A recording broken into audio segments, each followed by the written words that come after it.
ڈھائی گھنٹے اتنی علوم معارف کے دریا بہا دیا، میں اکیلا بیٹھا، یہ نہیں دیکھا کون ہے کون نہیں۔ بہت بات یعنی یہی اساتذہ کا حال، یہی شیخ کا حال، یعنی اخلاص ختم تھا ان لوگوں کا۔ انہوں نے دیکھا کیا تعارف ہے کیا نہیں ہے، انہوں نے دیکھا بھئی یہ طالب ہے، بس اس کو دیکھو۔ تعارف تو بہت بعد میں پھر میرا تعارف خود کرایا حضرت نے، میرے خانقاہ چلا جانا، پر حضرت کے پاس بیٹھنا، حضرت کی بات سننا۔ تو حضرت نے 97 میں حضرت کے ساتھ سفر کیا بنگلہ دیش کا، برما کا سفر، آج تک رقم کا۔ تو حضرت نے پھر مجھے واپسی پر مجمع میں کھڑا کیا، بہت دنیا مجمع بہت آتا تھا پیر، میں ان کو پہچانوں، یہ مولانا جلیل ہے، تم اہل کراچی بہت کوتاہی کرتے ہو، ان کا اکرام کیا کرو، بڑی تعریف فرمائی، بہت باتیں فرمائی، وہ کیا۔ اس کے بعد یعنی اہل کراچی سے میں نے چائے پینی شروع کی، اس کے بعد یعنی 17 سال میں کسی چائے نہیں پیا، نہیں ہو گیا چائے، مولانا صاحب آپ کے طالب علم ہو یا آپ مولوی صاحب ہو، آپ کو چائے پلا دیں، آپ مسافر آئے ہو آپ کو روٹی کھلا دیں، کہتے یار شیخ کہیں گے روٹی کھانے کے لیے، نہیں ایسی کوئی شرط نہیں چاہیے، کسی سے نہیں بلائی 17 سال میں، یعنی صرف حضرت جانتے تھے یا مولانا مدد صاحب، وہ اس لیے کہ بنوٹوں طالب اس لیے جانتے تھے۔ حتیٰ کہ میر صاحب جو حضرت خادم خاص ہے، جب 97 میں آیا نا جی، تو اگلے دن کہتے مجھے آپ معاف کر دیں، میں آپ سے معافی مانگتا ہوں، خیریت، کہتے آپ آتے تھے وہاں، کہتے جی رسالہ دے دے تو ہم بڑے تقیدوں میں غصے ہوتا تھا، اور آپ چپ چاپ نہیں، کوئی بات نہیں ٹھیک ہے، کہا کہ آپ تو یہاں دیکھا کہ آپ ان کی اولاد ہے، کیا سلسلہ آپ کا ہے، لیکن یہ پھول سے مطلب رکھتے ہیں نا جی، اصل اس کو کہتے ہیں وحدت مطلب، بس اسی سے مطلب رکھو۔ تو ان حضرات نے 97 میں تعارف کرا، تب جا کر یہ ہمت ہوئی مجھے، جب چائے میں تعارف ہو ہی گیا، اب اہل کراچی چائے سے پلاتے، میں کہ یار بڑی قضائیاں تمہاری پرانی ہے جو بھی تم دے رہے ہو، بڑا جی بہت تربیت فرمائے حضرات نے، حضرت مفتی الول حسن ٹونکے رحمہ اللہ خاص استاد تھے، ان کی پوری جو ہر وقت ان کی جوتیاں اٹھانے کے ساتھ مفتی عبد الرحمان صاحب، مولانا صاحب، چھوٹے بڑے تمام اساتذہ، ڈاکٹر عبدالرزاق صاحب اتنی محبت فرماتے تھے، ان کی بڑی خدمت کرتے تھے، مالش کرنا، یہ کرنا، وہ کرنا، اور ہم نے شو نہیں کیا کہ ہم صاحبزادے، بلکہ مفتی منیر کی جب شادی ہوئی حضرت لدھیانوی صاحب کی بیٹی سے، تو وہ بھی یعنی مجھے ان کے خادم نے کہا کہ یار مفتی منیر صاحب اور لدھیانوی صاحب بہت مہربان ہیں، تم کوشش کرو کہ کوئی اگر رشتہ داری کر لو، میں نے کہا تو بہت بڑے لوگ ہیں، ہم تو گاؤں کے لوگ ہیں، ہم کہاں کیسے، ہماری میری بڑی ہمت بندائی، میں نے حضرت والد صاحب پہچانتے تھے، ان کی تحریرات آتی تھی، میں نہیں کیسے کرے گا، ایسے بولتے تھے والد صاحب، کیسے کرے گا، بڑا لوگ ہیں، آپ اجازت دیں دیکھی جائے گی، میں خط لکھ دیتا ہوں، میں نے خط لکھ دیا حضرت کو، تو حضرت نے وہ اپنے خط میں بھی یہ کون ہے، میں نے کہا جی یہاں پہلے پڑھ کے گئے، استاذوں سے پوچھا کہ نہیں جی بہت اچھے وہ تھے، یہ تھے جو بھی تعریف کی، ان کے چھوٹے بھائی ہیں، ان کے دورے میں گئے تھے، بیچ میں کچھ عرصہ آگے تھے، انہوں نے واپسی خط لکھا کہ مجھے رشتہ کرو، لیکن ایک شرط یہ کہ ختم بخاری کے موقع پر نکاح ہوگا، اس کے وہ دورے خلال تھا، والد صاحب آئیں گے، بلکہ 2 سال بعد رخصتی ہوگی جب یہ تخصص کر لیں گے، اب ہم نے کہا دورے کا تو کوئی بات نہیں، والد صاحب سے کہا نہیں میں بہت ضعیف ہوں، نہیں جا سکتا، کیونکہ شادی کے 1.5-2 سال بعد والد صاحب فوت ہو گئے تھے، 90 میں شادی ہوئی، 92 کے شروع میں فوت ہو، 1 سال گیا ہوا ہے، بس بچہ اس کا دیکھا والد صاحب نے کہا میں بہت ضعیف ہوں، میں تو چلنا میرے لیے مشکل ہے، میں انہوں نے شرط رکھی بغیر نہیں دیں گے، منت اللہ کر کے بھی ڈاکٹر جمیل صاحب ہمارے جو بھائی ہیں یہاں، تو میں بائیر لے آتا ہوں لاہور سے اور آپ لوگ گاڑی پر چلا جاؤ، ہم ٹرین پہ چلے گئے، والد صاحب جب آیا تو طبیعت ٹھیک ہے بہتر آ گیا، تو وہ گئے، حضرت والد صاحب جب پگڑی باندھتے تھے تو بہت شکیل چہرہ تھا اور بہت منور چہرہ تھا ان کا، آدمی اور بدروں دیکھا اور پھر اکابر سے، تو جب مجلس میں بیٹھتے تھے تو ہر آدمی انہیں کو دیکھتا تھا، اور ان کی خصوصیت ایک دفعہ جو کوئی مل لیا نا تو اس کو کبھی بھولتا نہیں تھا چہرہ ان کا، یہ خصوصیت ہے، ایک دفعہ ملا ہے، بہت بڑے بڑے لوگ چلتے ہوئے رستے میں بھی اگر ملے ہیں کہتے ہیں اچھا وہ یہ چہرہ ہمارے ایسے دماغ میں ان کا ایسے چہرہ شکیل منور چہرہ، تیار ہو کر جناب سفید کپڑے، تو وہاں ان کو نشست ان کی بنا دی، ادھر حضرت دانوی صاحب، ادھر مفتی عبد الرحمن صاحب نے ختم بخاری کرائی، اس کے بعد ہر آدمی حضرت دانوی سے پوچھتا ہے بھی یہ کون ہے، یہ بزرگ کون ہے، میں نے کہا انہیں کے گھر میں نے بیٹی دی ہے اپنی،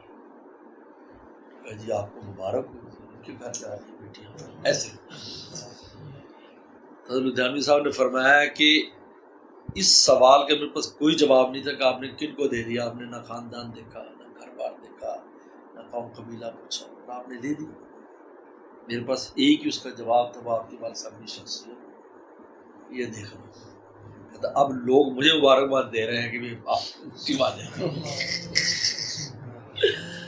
اور اچھا ان بزرگوں کی دیکھیں بے نفسی کا عالم، حضرت دانوی صاحب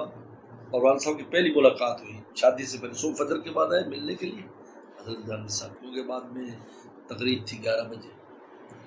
حضرت والد صاحب سے پہلی ملاقات تھی، ملاقات کے بڑے دو زانوں بیٹھ کے، اور تو ابا جی رحمۃ اللہ علیہ نے فرمایا کہ آپ نے 2 سال کا شرط رکھا، مبادہ اتنا زندگی ہو یا نہ ہو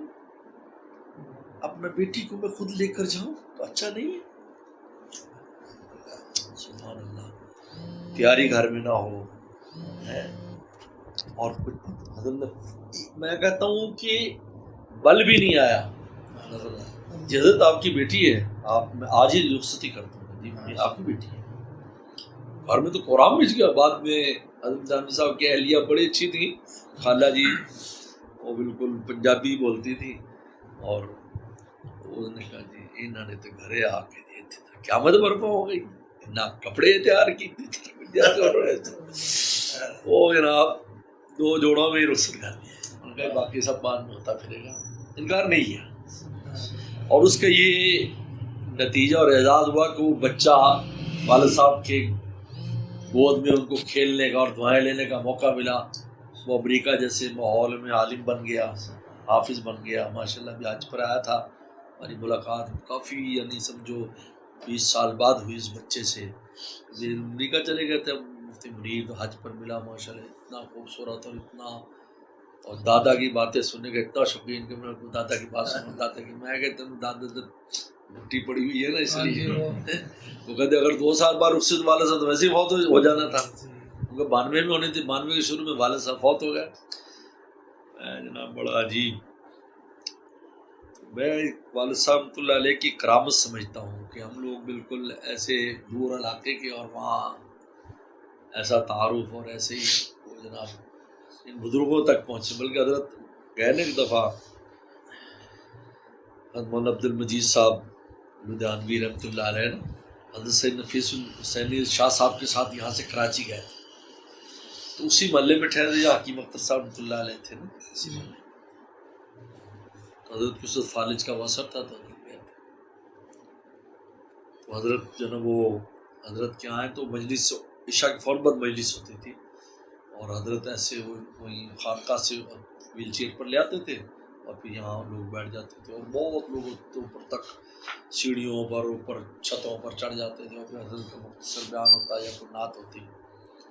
تو حضرت نے نماز تو حضرت نے دیکھا بھائی وہ، تو میں یعنی پیچھے ایسے ویل چیئر کے پیچھے ایسے اسٹینڈ بائی کھڑا تھا اور وہ تو ڈاکٹر جمیل صاحب حضرت گئے تو حسینی صاحب شاہ صاحب کے ساتھ یہاں سے ڈاکٹر جمیل تو ان کے ڈاکٹر تھے، وہ سفر میں ساتھ جاتے تھے بڑے بھائی جو لیکن تسا بھی کمال کیتا ہے یار، سارے بزرگاں تسا قبضہ کر لے اور لدھیانوی صاحب ملن گئے تو مفتی منیر ہوتے کب جو ہے بیٹھا ہے تو شاہ صاحب دے نال ہے آوے خواہ مولانا جلیل پیچھے کھڑوتا ہے ویل چیئر بڑا ہوتا ہے مفتی ڈاکٹر جمیل صاحب نے بتایا بہت ہنسے اللہ کا بہت شکر ہے۔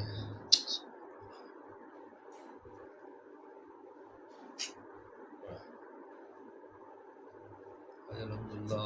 ہر لمحہ ان حضرات کا فیضان محسوس ہوتا ہے، کبھی بھی اس بات کا خیال نہیں آتا کہ ہم بھی کچھ ہیں، حقیقت ہے کوئی خیال نہیں آتا۔ جب بھی کوئی ایسا کام اچھا ہو جائے یہی سمجھ میں آتا ہے کہ یار یہ انہیں کی وجہ سے ہی ہے،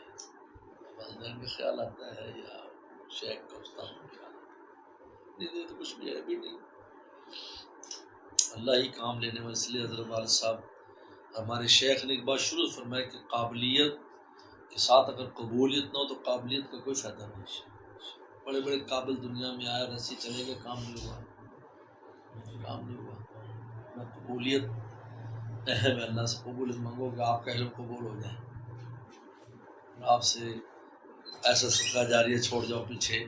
چار بندے وہ آپ کے نام لیں اور محبت کریں اور روئیں، یہ بہت اہم۔ اور میں اپنے والد صاحب کی مثال دیتا ہوں، اب ہمارے والد صاحب کو اردو نہیں آتی،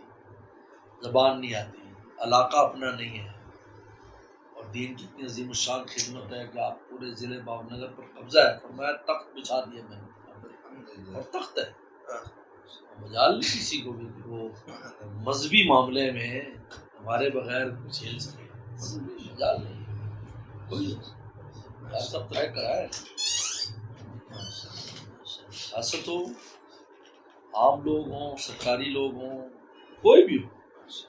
اس کو ادھر ہی آنا پڑے گا، یا آپ اس مسئلے کو حل کریں۔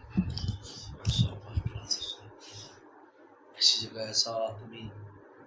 جو زبان بھی نہیں صحیح جانتا، قبولیت تھی کام، اس لیے ہمیشہ والد صاحب نے ایک بات کی نصیحت کی، جب نوٹ ووٹ بھیجا کہ چمچے کی فکر نہیں کرنا، دیگچے میں ڈالنا۔ یہ ان کی علاقائی کہاوت تھی چین کی کہ اگر آدمی دیگچے میں کچھ ہو تو چمچہ نہ ہو تو انسان اس کو اونڈیل کر نکال لیتا ہے، اور اگر دیگچے میں کچھ نہیں ہو تو آپ چمچہ کتنے بھی اس میں ہلاتے ہیں کچھ آنے والا نہیں ہے۔ تو فرماتے اگر انسان کے سینے میں علوم ہے اور آپ کو زبان نہیں بھی آتی تو وہ اونڈیل کر بھی نکل جائے گا اور لوگ فائدہ کرتے ہیں، اور اگر زبان تو آتی ہے، بڑی زبان دانی ہے لیکن سینے میں کچھ نہیں، اور میں اتروں تو کر لوگ کہیں گے کھوکھلی بات ہے، کسی کو کوئی فائدہ ہونے والا ہے۔ ہمیشہ مثال دیتا ہوں، اس نے فرمایا دیکھو چمچے کی فکر نہیں کرنا، دیگچے کی